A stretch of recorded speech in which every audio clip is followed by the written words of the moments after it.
Welcome to the Solar Coaster, a renewable energy themed talk show right here in lovely Maui County.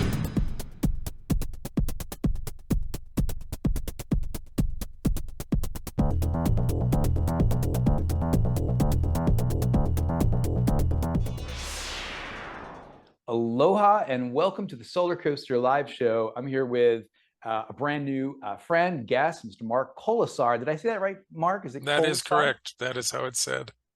Wonderful to have you on the show, Mark. Mark is calling in from Alberta in Canada, and so we're on different time zones, but we're here to talk about Maui.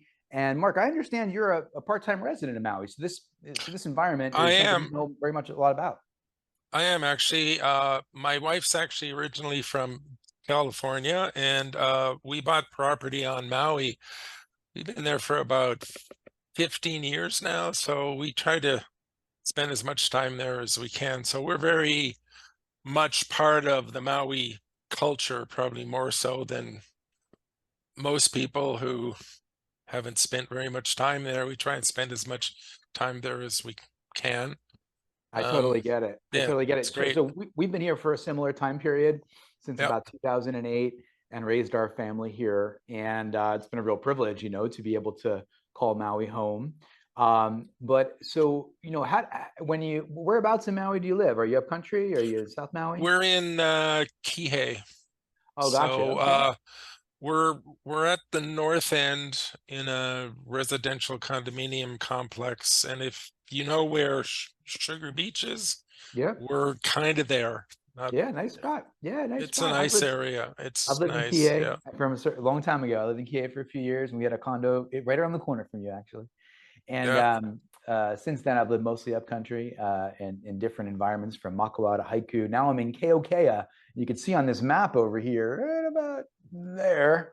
That's where I'm projecting from, or from, doing the show from. So, well, thank you again for joining us today, and I'm very excited to learn about your background and talk a little bit about this new idea of an electric co-op potentially being formed for the island of Maui. Why don't we start off by introducing yourself? Tell us a little bit about Mark, who you are, and what you do.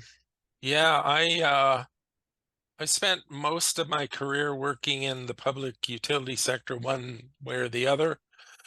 I spent about 20 years essentially in telecom. And if you're aware of what happened there, I mean, we went through years of like deregulation, restructuring. So I've been very involved in a lot of public utility aspects. I've been involved in acquisitions and mergers and deregulation and regulation. So I bring that background. The other piece that I bring is I was on the Alberta Utilities Commission for 12 years, during which time I was the vice chair for 6 years, chair of the commission for 2 years. And that gave me a lot of insight into the challenges of public utility regulation, both from the perspective of the regulated and the regulator.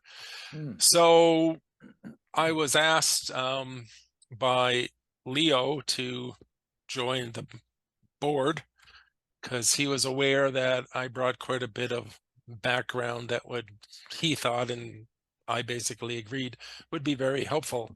And I had done some work with the Hawaii Public Utilities Commission, during which time I met Jenny Potter, who's also on the board.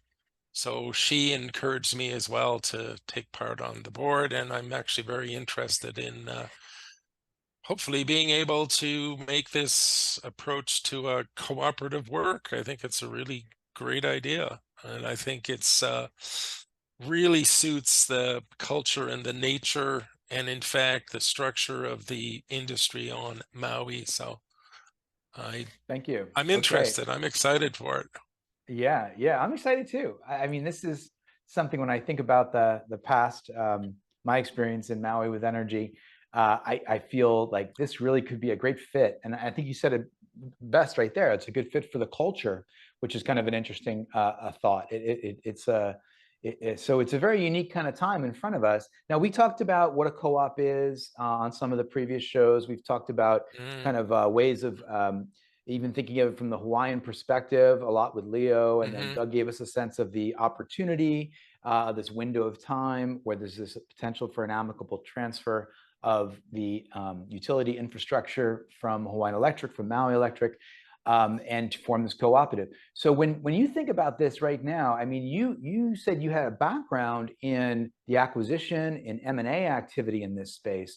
So to me, that says, wow, that's really, you've seen this type of a transaction in the past. And I think that's what a great insight you bring to the table, right? So people may think, well, what is a cooperative, or why would we want a cooperative? But in simple form, why do you think this is a good fit for Maui? Well, one of the other things that I have done that I do now is I currently have a consulting practice, and as part of that consulting practice, I do a lot of research, I do a lot of writing. In the last couple of years, I published a chapter in a book, and the chapter looked at energy communities in the US.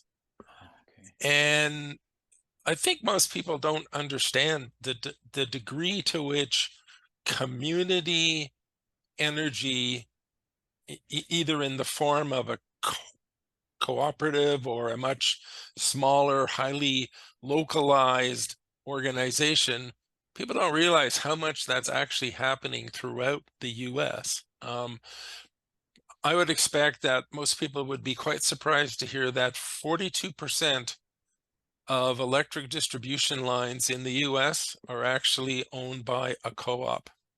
Co-ops are big business in the US. And one of the things that I think is interesting about Maui is because it's very much a self-contained, literally an island, I think it lends itself really well to the concept of let's do energy as a community. It's a community opportunity. It can be, I think, very well run as a community endeavor. And that's why at the outset, I said, I thought it really fit well with the culture on Maui. Because I think if you're going to make a cooperative work, you need the community to be engaged. You need the community to come to the table, to want to be engaged, to want to be involved in determining its own future. And it just seemed to me that Maui is the perfect opportunity to create a really successful electricity co-op. And so I'm actually very interested to see whether or not we can make it work. That's so interesting. And, and also because you said, I had no idea that 42% of transmission distribution lines throughout the US were some form of a cooperative. That's an unbelievable percentage. I think it's a big number. Yeah, when we first hear this concept of a cooperative, you might think that it's a unique approach. And just off the top of our heads, energy isn't a big part of a lot of people's lives in terms of their thought process. But to hear that, well over a third of people that are receiving electricity throughout the United States are doing it under this model, that actually gives us a lot of encouragement, because it's kind of a tried and true methodology that seems to work, right? So that's fantastic. And I wonder, moving forward, I wonder if people are going to get excited about this the way I think they will. But some of the benefits that a cooperative might provide for the community, can you help us kind of take a look at that? I mean, of course, there's cost potential. There's potential to kind of stabilize costs. There's an elimination of the profit motive to a degree. There's the ability to make decisions locally and be safer potentially, in light of the fires. But where do you see some of the big value points to moving in a direction of a cooperative? Well, I actually think that one of the big value points is the opportunity with increased consumer engagement to start to end up with much more distributed generation, much more a much more distributed approach to how you're actually going to provide electricity. And the cost of distributed energy is actually coming down. The cost of storage is actually coming down. And I think there's an opportunity to recast or rethink how we do electricity on Maui. And I think to be able to pull that off, to be able to do it well, you need the community to be engaged, because in order to come up with a distributed approach, you need people who are willing to adopt a distributed approach. And I think if you don't have wide community support, wide community buy-in, I think you lose a lot of the opportunity to be able to do that. So apart from all the other really great aspects of adopting the cooperative model, which are all the things that you said. I mean, you can bring your costs down, assuming that it's rail one. You get rid of the need for profit per se. You know, all those things can keep your electricity costs lower. But I think there's even more of an opportunity when you start thinking about the increased ability to start taking a more distributed approach. And a more distributed approach helps deal with, I think, a lot of the problems that the island of Maui has seen with trying to maintain distribution lines, and trying to reinforce the infrastructure. I mean, I think some of that's going to have to happen, but I think you maybe start to avoid the requirement for a lot of the infrastructure reinforcement by making your infrastructure much more distributed than it is now. And it's an opportunity to rethink how we do electricity on the island of Maui. And as a standalone entity, disconnected from literally the rest of the world, I think you have an opportunity to take some really interesting steps. So okay, so I think let's that's hone a in on huge this. advantage to this. Yeah. Let's hone in on this. So when we think about, let's say, the island of Maui and its different generation facilities, and then how power is transferred out through the lines. So what I'm hearing here is potentially a co-op gives us a little bit more flexibility to adopt emerging kind of models on like microgrids and redundant microgrids potentially, and generation in different locations that, you know, in the event of a storm, maybe some transmission distribution goes down, but we have a lot of different generation facilities that can serve different areas. So we're more resilient. This is kind of the nature of what you're talking about, right? Yeah. Yeah. That's exactly it. Right. And Right. we've learned So over the years, sorry, but we've learned over the years from other environments around the world. And I want to ask you about these, like, let's say Puerto Rico, for example, in an environment where you have, you know, continually getting hit by hurricanes. We in Maui don't necessarily get hit by hurricanes, knock on wood, because of our you know, in the lee of being in the lee of Big Island. But a place like Puerto Rico has learned over the years that they're going to get hit, and then they've been trying to kind of like have these redundant microgrids. Is this the kind of model that you're thinking about? I think so. Yeah. I mean, I haven't looked at this, obviously, the specific details of how we would implement it, but that's the fundamental concept, right? Like, can we have a much more distributed approach? Can we spread the renewable generation around? I mean, the traditional model is that you've got large scale generation, and then you've got this grid that basically sends out power to every little corner of the island. Maybe that model isn't the right model anymore. And Yeah, we have an for sure. opportunity to start exploring how we create a different model. And I think as a cooperative, that makes a whole lot of sense. I mean, if you think about it, I know there's been some emerging research on how to replace large-scale generation, not just on Maui, but in Hawaii in general, right? And so some of that thinking's already started, Yeah. and Yeah. we can start to leverage it and start thinking about electricity on Maui in a completely different way. Yeah. But Yeah. again, I think if you're going to do that, you can't have this. It's not that you can't have. I think it's easier if you don't have this like top-down approach, right? And the nice thing about a cooperative is you have a grassroots, almost more of a bottom-up approach. And I think that lends itself to trying to explore some I more totally get interesting it. approaches. Yeah. I really, thinking back on the decades in Maui and of course, from the perspective of a solar installer, because I owned a small solar installation business for many years here, that was, we would run up against the utility on a regular basis. And at times there were legitimate concerns, and other times I think it was pretty clearly not very legitimate. And, so the idea of a different type of mindset, and especially at this advanced state of renewable energies, we've seen so much progress over the last years. And so thinking of it from the perspective of now we're in a place where virtual power planting is no longer a theoretical idea. It's something that we're seeing happening. It's being implemented.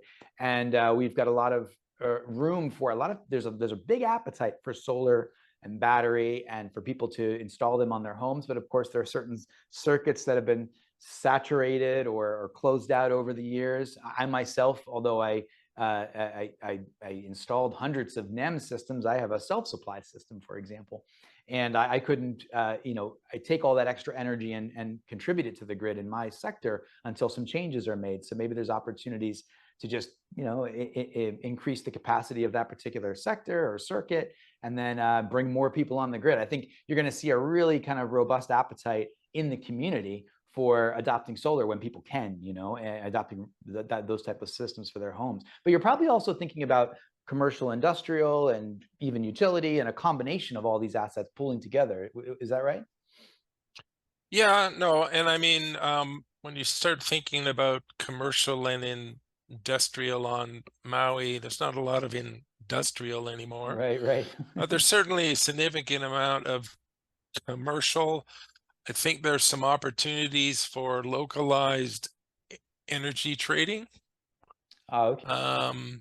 I think there's a lot of opportunities for self supply, and which means that the business model you build as a co-op may not look like the business model that you have for a traditional electric utility.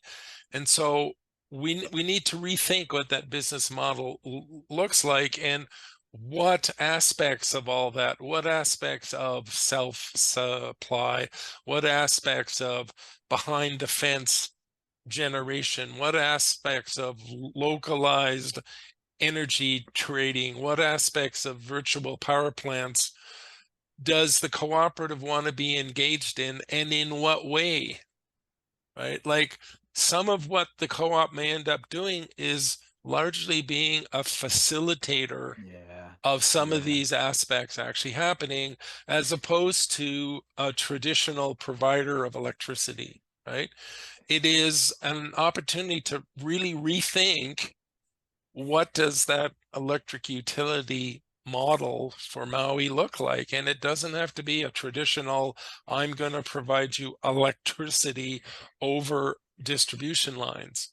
Maybe it's going to be a very different type of a model where I'm in the business in some situations, obviously not everywhere, but some of what I might be doing as a cooperative is being in the business of facilitating you to build your own VPP, or to do your own self-supply, or to trade your excess power over my distribution network, to the extent that we have a distribution network. So that entire business model might be significantly different than the way you think of a traditional utility. And I think that this cooperative gives us an opportunity to maybe try some things that haven't been tried anywhere else in the world. So Oh, wow. I'm This kind of is thinking exciting. big here, and Yeah. and maybe that's going to get some people kind of concerned or scared about what are we getting into here. But what we're getting into is a lot of opportunity. Where we take the business model as a cooperative is obviously going to depend on what makes economic sense. I mean, it's got to make economic sense, but it is an opportunity to maybe adopt a different approach than what you traditionally see. So, This is great. This is great, Mark. If you may have noticed, I kind of honed in on this pretty quickly because we've covered a little bit of the broader discussion of the mhm, opportunity for a co-op with our conversations with Doug recently, and then with Leo, we had a conversation about really thinking about the community and how they might engage and think of this as from a Hawaiian perspective, which was fantastic. And then, of course, Jenny has a good mindset about as a public utility commissioner here in Hawaii. She understands that world, and some of her, I think she's working basically for think tanks, in energy. She mhm, does amazing things. So, but the business model that you're describing right now is something that we kind of thought about for a long time when we kind of were excited about the opportunity to get there, right? So I hadn't thought about mhm, the co-op as a facilitating mechanism to get these new business models. So I love that you brought that right to the front of the conversation. And I think about, I've tried to stay close to some thought leaders over the years in energy. And one of them comes to mind right off the bat, and that is Raghu Belor, one of the co-founders of Enphase. And if you've ever seen Raghu talk, he's got he's got a magnetic personality, very charismatic. And he talks about this marketplace of energy where we can exchange and find the best rate of energy and utilize this new technology. In case he's often talking about Enphase and microinverters, but I mean, this is applicable to all the tech out there. And basically people could have, various forms of generation, storage, even their electrification of transpo, all these assets that could come to bear and be mhm. potentially, offered into a marketplace that says, hey, I've got extra generation at this moment. It's the least expensive in your neighborhood. Come and grab some for this price Yeah, per kilowatt hour. And these decisions are being made autonomously at light speed, right? So it's a whole different world. And I think this is what you're alluding to. that's exactly it. Now, I don't know, some of the research that I've done, I'm obviously bringing into the discussion here, but there's some of that's already happening. So, for example, Green Mountain Power in Vermont, right, Love them, has love them. energy trading, right? Like Yeah. people trade their excess power often to commercial enterprises, right? Like, I mean, there's so much opportunity to start to adopt some of the leading edge ideas that are being implemented elsewhere into whatever the business model we build for Maui as a cooperative might be, right? So I think, yeah, I think it just opens up a whole lot of interesting opportunities that we probably haven't thought about, at least within the context of electricity on Maui. But Yeah. there are some interesting aspects from the perspective of Hawaii at that probably people don't fully understand. For example, Hawaii is probably, I would say, currently the leader in the development and adoption of virtual power plants. Like they're a leader. Like Hawaii as a state is already doing a lot of really interesting leading edge distributed energy applications. And so it's not like we'd be bringing ideas that are so completely new that Mm-hmm. people will be concerned that, oh, geez, is this going to work? Or how's this going to work? I think we will be well equipped to explore some alternative approaches to what the business model is going to ultimately look like. The other thing too that I think people don't understand is I think as a cooperative we'll be largely self-regulated, which again provides, well, both some opportunities and some risks, but assuming that we're able to be adequately self-regulated, I think that provides some opportunities as well for us to engage in some interesting approaches that maybe a traditional regulator would be not as open to. I see. So, I see. so I think that as well provides or adds to the overall opportunity here. You know, there's something I want to share something with you. You brought up Green Mountain Power, but there's all these really interesting kind of innovative, let's say nimble types of electricity providers out there or across the country. I heard something like 900 cooperatives across the U.S. So some kind of number like that came out recently. I saw the number. That's a bit, yeah, that's about right. Unbelievable, right? So in the case of Rocky, was it Rocky? Not Rocky Mountain, Vermont, right? So Yeah. Green Mountain. Green Mountain, thank you. I went out to my cousin, my family, my father's family is the Porters, and they're a ski family. They live in I can't remember the name of the town, but it's in Vermont, and it's one of these little kind of like small, you're in the really in the middle of these mountains. And in the wintertime, that grid is extremely fragile, right? So, and they work on Mount Snow, like they work, they're ski people, totally ski people, like beautiful kids, couple little cousins, and they're learning to ski like before they walk kind of kids, right? But in their cool little chalet of a home in Vermont, in their basement are 2 power walls. So when I went there, I visited them and I was like, what's going on here? And there's no solar, right? In this particular circumstance. And my cousin Mike said, oh yeah, there was this program with the utility and they essentially gave, I don't know if gave is quite the right word, there's probably a contract to some with this, but it looks like it's a type of program where they can, serve their kind of local grid at a given moment in time, especially when there is outages, which are kind of like probably planned. So, or that known will happen. So I saw that and I thought, wow, that's amazing. Who would ever think that the utility would come in and bring power walls to a home, and there isn't even solar on it? There isn't enough. There's so many trees around the house that it wouldn't produce any energy. Yeah.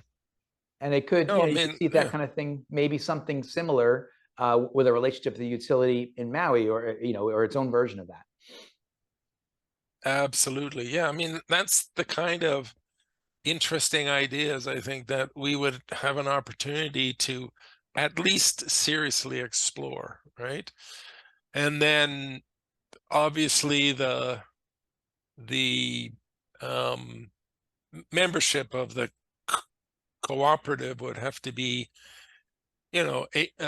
willing to engage, willing to support those types of approaches. But I think culturally, Maui's the right place to do it because I think you'll get that kind of engagement. I think people on Maui will bring that kind of engagement and that kind of support to developing a business model for what will be their cooperative. So yeah, absolutely. I think there's a big appetite for that type of I think there's that mindset will find very fertile ground here in Maui. There's a big appetite to kind of get to feel that we as a community are in control of our own energy future. And I think there's a degree of frustration with the rate, although we've actually made a lot of progress as a state, right? And then, like you mentioned, there's a lot of innovation already here. I know that SEIA, which is the Solar Energy Industries Association, that acronym, and then SEPA, Smart Electric Power Alliance out of DC, they have awarded Hawaiian Electric and KIUC over the years with these awards based on how far they've come in renewable energy and this type of innovation relative to the rest of the country. So there's a lot of advancement here, and we'd be able to kind of maybe even accelerate that further. And then we talked, one thing that we've talked about in the other shows is Kauai Island Utility Cooperative, but it kind of would be interesting to hear from your perspective because you understand so much about the cooperative model and you kind of alluded to a lot of the conversations we've already had about how a nimble type of organization can better embrace the technical innovation that exists. So Kauai is a great example of that. Do you have any thoughts on Kauai or what we've seen over there? I'm probably not I mean, I've been there. It's a beautiful island, Yeah. but to be honest with you, I probably understand at the 10,000 foot level that they have a very successful cooperative. They've managed to keep their costs low. They've managed to essentially underprice most of the rest of the state.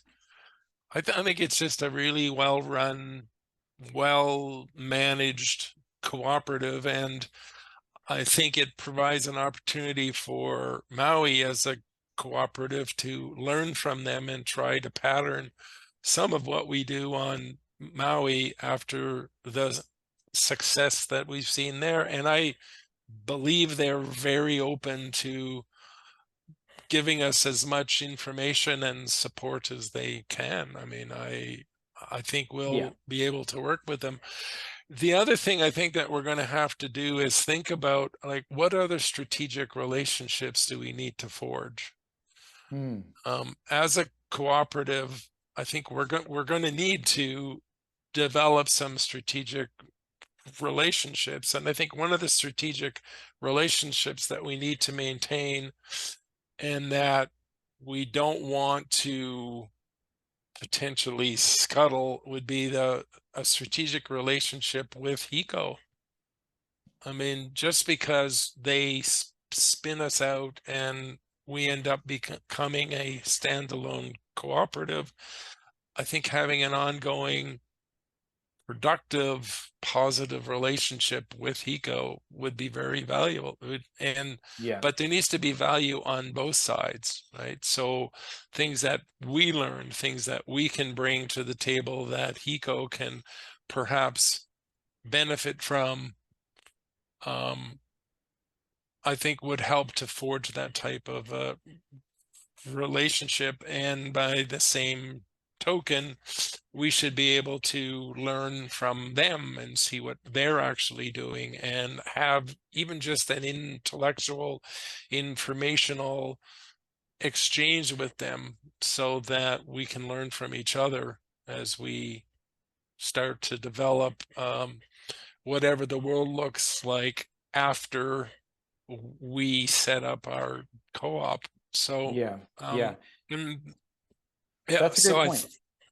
So I think one of the important things for us is I think we're going to need a strong strategic relationship with HECO. I think we're going to need a strong relationship with the cooperative on Kauai, and I'm sure there's a number of other strong relationships that we're going to have to forge and we're going to have to keep. And so. Yes, I can see how, you know, one of the important points seems to be that there could be, you know, this cooperative could create a solution for Hawaiian Electric, and that it, you know, with that we may be able to find a, you know, amicable kind of transfer of assets, and then with that kind of opens the door for this relationship where, you know, hey, we're trying to provide a solution by to, you know, for the community, but also for the company.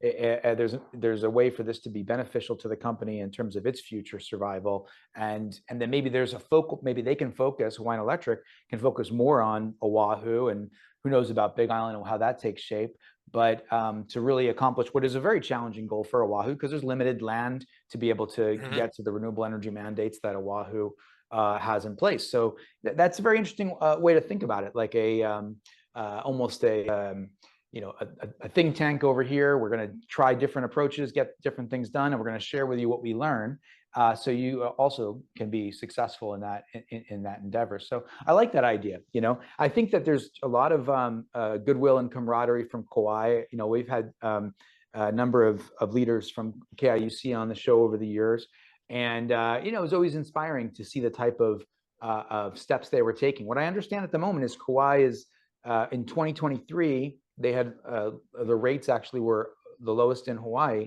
and with smaller user base, right? Like there's a lot less utility account holders there than the other islands, and that they are 57% renewables. And then according to Brad Rockwell, the chief operations officer, head of engineering, they're on the cusp of a couple of big deployments that'll get them upwards of 80+%, almost 90% renewable energies. So they've made a tremendous amount of progress. And yeah, I think they're going to be able to share, what's worked, basically. Yeah. And then I think one of the other things that we're going to have to turn our minds to as we're talking about sort of what are the sort of strategic relationships we're going to have to think about is how much do we want to outsource and how much do we want to do at home? And how do we get some the economies of scale being as small as what we are? And some of that may come about because we're simply able to outsource some of what needs to be done, right? Like Oh, in okay. theory, you can outsource customer billing. You can outsource call centers.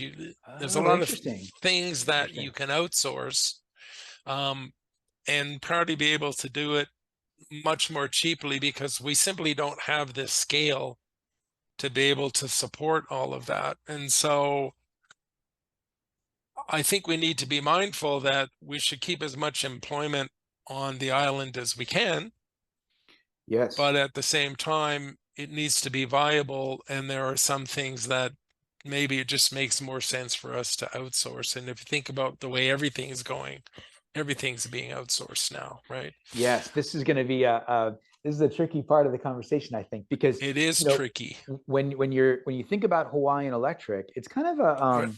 it's one of, if not the largest company, certainly from a employee base in Hawaii.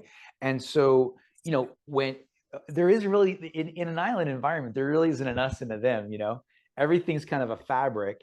And so, we're all either an employee of, or our cousin is an employee of, or maybe we're a shareholder of, and then we're a ratepayer of. So we have a lot of different relationships, roles and relationships Right. with this utility. So Yeah. when we think about employment, that's interesting because I think obviously we would need to take advantage of new ways of business to just create a better economic efficiency in order to lower the rates or stabilize the rates or create a stable future for the cooperative, right?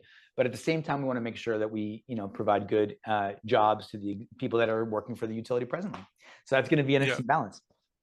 Yeah. No, I think it is. And I think that's going to be one of the challenges is how do we deal with expectations on the island with respect to sort of, how much of it is going to be homegrown and how much of it is maybe not going to actually reside on Maui.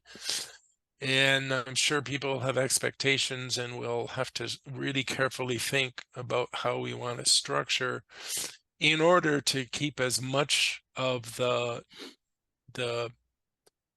infrastructure, and I don't mean the physical infrastructure, I mean the organizational infrastructure on the island as what makes economic sense. And Yeah. I think that'll be a bit of a challenge for us, and we'll have to manage through Yeah. that aspect of it. I think it's an important aspect that maybe people don't think about a whole lot, but you're um, when you're a cooperative in such a culturally engaged community as what Maui is, I think that'll be one aspect of it that we're going to have to manage through. It's yeah. I had this conversation with Doug briefly, and I said, can you imagine if when you're looking at these lines, for example, like I know certain lines around Maui that are a bit shady. I just kind of know them. I know where they are. There's, some up in Olinda. There's Yeah, one in Pukalani that's got like it's got a beautiful bougainvillea or something, but it's right across the road and it's yeah, completely covered. And so can Yeah. you imagine an environment where we don't think to ourselves, just a mindset shift, where we don't think to ourselves, oh, that hasn't been handled and that should be handled and that's someone else's uh, responsibility. Problem. But Yeah. we, as members of the cooperative, as we think of those assets as property of the community, and we say, oh, that's an issue that needs to be resolved, and maybe we take and I'm talking just purely speculative Yeah. here in terms of what the relationship could look like, but take a picture, upload it to the app, and say, hey, by the way, this is going on out here, and I think this needs to be addressed. So then there's a community kind of responsibility that could form through this, Yeah. which is Yeah. a different way of thinking about our infrastructure. Yeah. So it's not somebody else's problem. It's our problem. It's everybody's issue. It's everybody's problem. It's everybody's everybody's needs are being met by the collective organization. So we are the cooperative, right? We are the business, right? It's not somebody else, it's us. Yeah. Yeah. Which sounds a bit odd for me to be saying this when I'm not even on the island at this time, but I understand it. I mean, I understand, what life on Maui's like. I understand what Yeah. that's like, and I really want to hopefully build a cooperative that really is owned by the people of Maui in a real way, in a real sense, because I think that's just going to provide so much strength to what the organization's has to do or needs to do or wants to do. I think it's just such a great cultural opportunity. So Yeah, and along these lines, when I spoke with Leo, we talked about some traditional Hawaiian ideas of ahupua'a, like land management, and comparing how we steward resources to ancient Hawaiian yep. principles. And I love this kind of Yeah, thinking, and that's great. yeah, I love it. Yeah. yeah. And he talked about he gave me one that I thought was very understandable. And I'm always learning here. And some of these ideas were what initially attracted me to living in Hawaii in the first place. But he likened Maui to a va'a, a canoe. And he said, when you travel across the Pacific, you need to maintain your infrastructure. You need to maintain the ship, and we ourselves need to be responsible for that. And so we walked down this kind of thought exercise, thinking about Hawaiian ideas of community management, of community responsibility, of fulfilling our individual roles of responsibility to kind of steward the collective forward. And it was great, So I tend to think in those, try to think in those ways, and I find it refreshing because it gives me, I don't know, I just find it to be a really encouraging way to think about it, which can be very different from the mainland and how we think about getting things done on a regular basis. Well, so we've covered some great ground here. I was really excited to hear you talk about how a cooperative could provide us with opportunity to embrace innovation in a different way and opportunities for new business models. Are there any other points that you'd like to make sure we highlight in this particular discussion before we wrap things up? I don't know. We've covered so much ground in a really short time, and there's just so many angles to how this thing can go.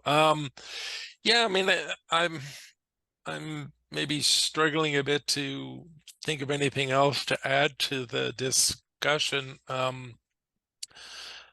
well, as a thought process, I try to think in terms of what the core value points are for people, and a lot of the times, cost is one that engages people. Keeping costs down or arresting the potential of really soaring costs. That's a good thing to keep in mind, because that really, at the end of the day, is what gets people interested in energy, in my experience. Most people aren't interested in energy as a standard. It's something that is, but for us here in Hawaii, in terms of the cost of living stack, It's this kind of foundational thing that can create real problems. We have an exodus in Maui at the moment, right? So we could think about this for a second, perhaps. But I've heard something, and this is not an unverified number, but something along the lines of a few thousand people have left Maui since the fire. And so what that means is that people are just looking at the cost of living here, the income opportunities, and saying, we're having a rough time making this work. We're going to take a shot somewhere else. And that's something we really want to avoid. So what I find interesting about energy is that's something that we should be able to control, right? And with this new model, perhaps we can really get a handle on that cost. Yeah. Well, I mean, there's a lot of, I think, complex issues at play with respect to why we're seeing people leaving. I think a lot of it is, as you say, the cost of living's become very high. One of the things that happened with the loss of Lahaina is a lot of affordable, what I'll call working class housing was just gone, like in an instant. And I know the state and the county are struggling to replace that as quickly as they can. But one of the things that I personally would hate to see happen is that Maui becomes such an expensive place to live that people just can't afford to be there, and it becomes a place for only the wealthy. And I think if that happens, I think it will be it'll do so much cultural damage to that island that I would hate to see it happen. And so, to your point, right, does the cooperative give us an opportunity to have us come together to provide our own electricity infrastructure in a way that keeps the costs as affordable as they can be? And if that's the case, if we can really do that, I think that there will be some significant benefits in the broader context of what the future of Maui looks like. I mean, I really don't want to see Maui turn into an enclave for the ultra rich.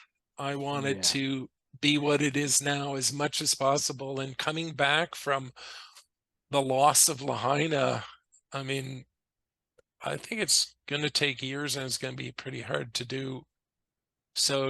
And maybe part of the idea of having a cooperative is it shifts some of the thinking back to, this is what our island's supposed to be about. Right. And so I come back to, why is it so culturally important to do this? I think it's more culturally important to do it now than it's ever been. Yes. For that very reason.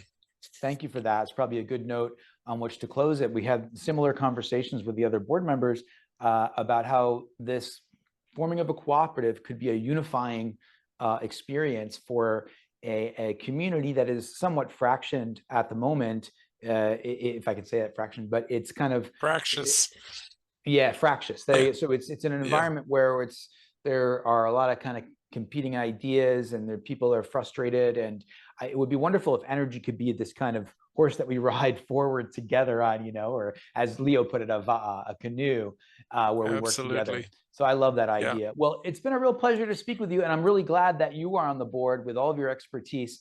And I'm excited to, like I said, I was really glad that you moved into this conversation of the nimbleness of a cooperative to be able to embrace these innovations that are around the world. Something that we're already doing here, as you said, we're a leader in virtual power planting as it stands, but maybe we can really kind of accelerate that with a community-minded energy organization like a cooperative. So thank you for your time today. This has been Mark Kolesar, resident of Maui and a real expert in the field and really understands the cooperative model. Thank you so much for your time today.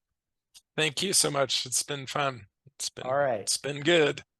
Aloha, folks. Thanks for tuning into the Solar Coaster. Stay tuned. We'll have a couple more shows coming soon. Bye now. Aloha, everyone. Okay, I'm going to stop.